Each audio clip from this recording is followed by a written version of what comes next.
عروسی اسلامی اول اینمی کسایی که میگه ما عروسی اسلامی میکنیم رفتیم در عروسیش، اولین خیانت و جنایتش چی است؟ ای که از صاحب نیمه نکاح بسته میکنه، میگه نیمه حلال. چی معنی نیمه حلال؟ در کدام کتاب است نیمه؟ کدام نماز نیمه هست؟ روزه نماز هست؟ زکات نیمه هست؟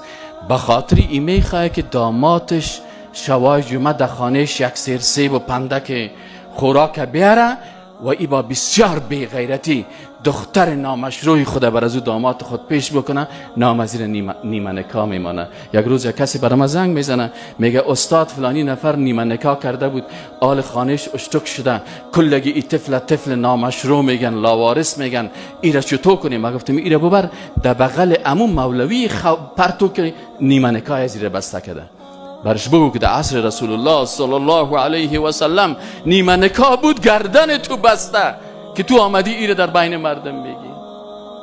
در وقت رسول الله صلی الله علیه و سلم شیرینی خوری بود.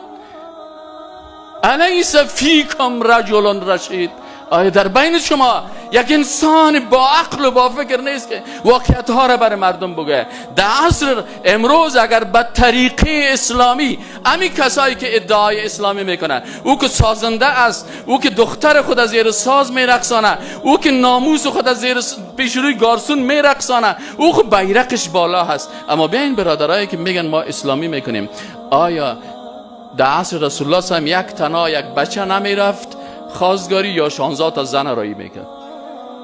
بالله قسم در این عروسی های ما آنقدر بیغیرتی میشه، آنقدر بی‌حیثیتی میشه. تو را بالله قسم امی عروسی تا دیگر روز فیلمش خودت ببی، اگر سری خود لعنت نگفتی هر چی که بگی. غیرت کوچ کرد، دین کوچ کرده، ایمان کوچ کرده. چرا؟ اونجا علت ناموسی با کسی کشتی نکنه. عروسی تا کجا بردی؟ آرایشگاه بردی، چند قسم تصویرش گرفته شد، باز که در موتر شاندی، رویش لوچ کردی، کوچه به کوچه، سرک به سرک گشتاندی. کدام چی بود؟ سیاست تو که آمد در اونجا اختلاط مرد و زن رقص میکرد، همه اعضایش معلوم میشد. این غیرت کدام طرف رفت؟ این دین کدام طرف رفت؟ این غنایی که امروز در افغانستان است، این موسیقی که در افغانستان است که دختر مسلمان در مقابل سازنده میرقصه، برازی بگویم که نخیر صاحب، تو کسی که دخترت پیش سازنده در محفلت میرقصانی، تو هیچ نسبتی به رسول الله نداری. ما تو هستیم که عروسی را مصرفش زیاد کردیم. عروسی اسلامی هست که دو 10 نفر باشه، 15 نفر باشه، اول نکاح صورت بگیره، اول ما خبر کردن در عروسی اسلامی، آل رفتن به نکاح بسته کردن.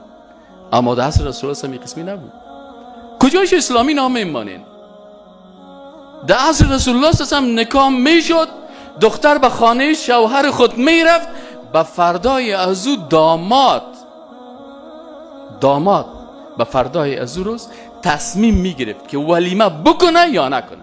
و رسول الله صلی الله علیه و که اولم ولو بشاتن، ولیمه بکن ولو یک گوسفندک باشه.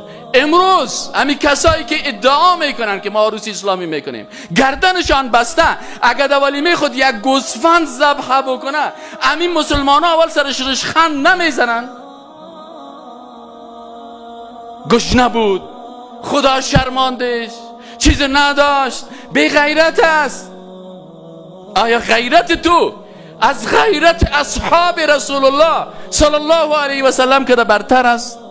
اولم رسول الله صلی الله علیه و سلم میگه ولو بشاتن، اگر یک گوسفندک هم میتونی.